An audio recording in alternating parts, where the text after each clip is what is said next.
esam geroj virtuvėje, kuri turi geras sąlygas tiesiog turėti gerai virtuvė. Gerai virtuvė reikalinga turėti perimetrą. Iš to perimetro viskas yra daroma, kad gauti gerą virtuvę, o jinai yra konstruojama. Šiuo atveju visas perimetras tai yra palei sieną skirta virtuviai ir šičia yra šito perimetro 7,90 m. Iš šito perimetro pagrindinis principas virtuvės numeris 1 pradėti, kad ta virtuvė būtų gera, tai gauti darbo zoną švaraus stalviršio tarp kriauklės iki viryklės. Tai gera darbo zona skaitosi, jeigu to imant tiesiogiai, ar tai būtų vienoj tiesiojoj virtuvė, ar kaip šičia yra kampu, tai gera darbo zona, ruošos zona jinai vadinasi pas šeimininkio, ruošos zona, tai turėtų ir jinai gera prasideda nuo 2 metrų. Šitoj virtuvėje, kada buvo jau jinai kuriama, turėjom vieną problemą, kad toj virtuvėj buvo pririšta, jau stovėjo buitinė technika. Tai yra ir viskas buvo padaryta ir prie šitų sąlygų reikėjo prisitaikyti. Negana šito, bandėm prisitaikyti prie šitų sąlygų ir va šeimininkė ten stovi šalia, kada aš bandžiau įkalbinėti, kad vis tik tai net ir turint tokį gerą perimetrą, bet konstruojant tą gerą virtuvę, dar reikėtų tą viryklę patraukti tolyn, kad gauti dar geresnę ruošos zoną. Bet šeimininkė, kadangi sakė, jau čia viskas yra padaryta ir šito reikalo mes jau netaisysim. Tai aš padariau tokią kaip ir kompromisą, tai prisitaikym prie to, kas yra, bet bandėm padaryti kiek įmanoma tą geresnę darbo zoną. Ir šitą darbo zoną matuoju, tarp viryklės ir tarp kriauklės šiuo atveju gavosi 1,60 m. O šičia 1,60 m. O aš ką tik sakiau, kad gera darbo zona yra 2 metrai ir šiaip savo, jeigu viską labai gerom šeimininkėm, daugiau 3 metrų nereikia. Tai optimalus variantas tarp 2-3 metrų. Ir šeimininkė, kadangi turėjo, apie tą dar pakalbėsim atskirai, turėjo iš vis, reiškiasi, savo svajonę susikūrusi, kaip turės būti ta virtuvė. Tai va šita kriauklė pagal viską buvo didžiulis noras ir čia yra ir santechnika buvo padaryta, viskas, kad kriauklė būtų kampe. Tai jeigu kriauklė būtų buvusi kampe, tai yra pats blogiausias variantas, kas gali tik sugalvoti kriauklį kampe. Yra kituose epizoduose tai parodyta, kas jau tokias virtuvės turi. Tai darbo zonos būtų likę maždaug grubiai apie 60 cm. Tai nežinau, kokia būtų ta virtuvė buvus, jeigu būtų buvę 60 cm. Bet kadangi padarėm kompromisą, atseit jau kada šeimininkė suprato, kad čia kriauklė kampe tai irgi yra negerai, tai jau tą darbo zoną lygtai ir padarėme neblogą.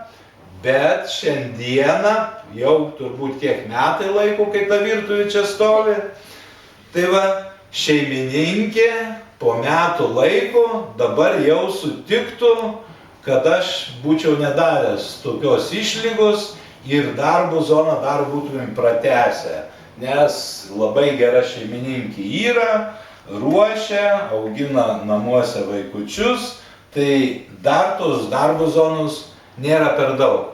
Taip ar ne taip, šeimininkė? Šiek tiek trūksta. Šiek tiek trūksta. Tai vat, jeigu jinai būtų tiesiog, sakykime, vat, kaip dabar yra, ir viryklė, daleiskime, būtų atsidūrusi šičia, tai ta, kaip aš sakau, va, šita darbo zona jau būtų gera, jeigu viryklė būtų prasidėjus nuo šitos vietos ir atsidūrus šičia.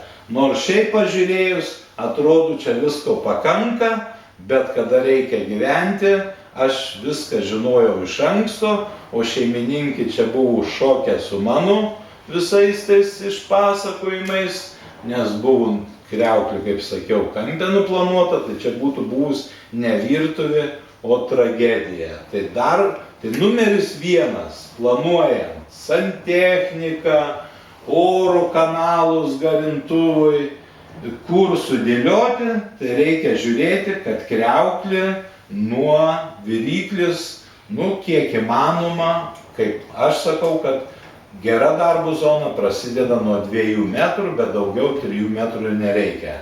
Tai šiuo atveju lyg tai yra, bet jau ir dabar šeimininkė sutinka, kad būtų vis tik geriau, kad jos būtų dar biškį daugiau. Tai va, šeimininkė stovi čia šalia ir neprieštarauja, ką aš sakau. Neprieštarauja. Ne, visai būtų gerai, ne, va, kad tas gabaliukas toks dar, sakykime, būtų. Nors, va, dar gabaliukas.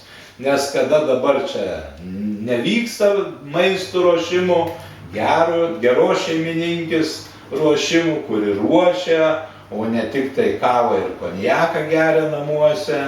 Tai yra tokių šeimininkių, sako, kur aš namie geriu tik kavą ir konjaką, o valgau restoranuose. Tai tada, aišku, ta virtuvė nėra aktualus dalykas, svarbu, kad būtų kur įsiplauti ir nuo kavos puodelį, ir nuo konjako tą čerkelę. Tai to ir gana tokiom šeimininkim, o tikrom šeimininkim tai kaip minimum reikalingas ir principas numeris 1 visų virtuvių. Tai yra ponas numeris 1 yra darbo ruošos zona. Šeimininkių ruošos maisto gaminimo zona. Tai jin turėtų, kaip aš sakau, net nematavęs, va taip va. Ištiesiu 2 rankas, tai va nuo ten turėtų prasidėti viryklė, o čianais turėtų kriauklė. Tai jau net va per šitą atstumą ir tas pats būtų, jeigu būtų tiesiojoje. Tai ten kriauklė turėtų būti, o čia prasidėti viryklė. Ten kriauklė, čia viryklė. Taip pat, kad būtų švaraus, jeigu yra ilga siena, ne kampu eina virtuvė, lygiai tas pats reikalavimas 2 metrai. Nuo 2, 2,5, bet daugiau 3 kaip ir nereikia. Jin būna jau tokia kaip ir perteklinė, bet 2, 2,5 metro tai yra taip. Ir toliau, aišku, turint tokias sąlygas, kaip čia yra perimetro, beveik 8 metrai, bet tuose 8 metruose ir šeimininkė turi gerą supratimą, nėra bereikalingų dalykų, mados dalyko. Nėra indaplovis niekur, kuri užima, ten vietą, gal jin kažkam reikalinga, bet kitais atvejais turim šeimininkę ir turim filmuotą medžiagą, kad turi indaplovį ir sakė, daugiau man tos mardalynės gyvenime nereikia. 4 bachūrai auga, šeima didžiulė ir nereikalinga indaplovė. Gyvena 2 žmonės, galiu nieko neturėti, bet man indaplovė reikalinga. Ta indaplovė užima pačią naudingiausią vietą, tai apatinių spintelių dalyje ir tiesiog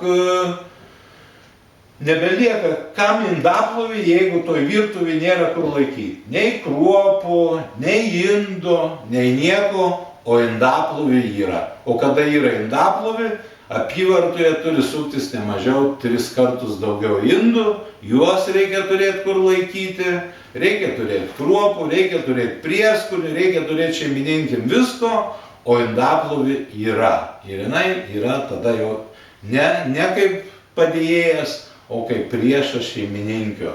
Neskaitant, kad šeimininkis nežino, kiek ten rūšių grybelių veisiasi, niekada ji nebūna kvepianti, niekada neįmanoma tų grybelių išnaikinti, pasiskaitykite internetus, kai kurie grybeliai, jeigu pataiko į žmogaus silpnesnį organizmą, būna ir mirtini.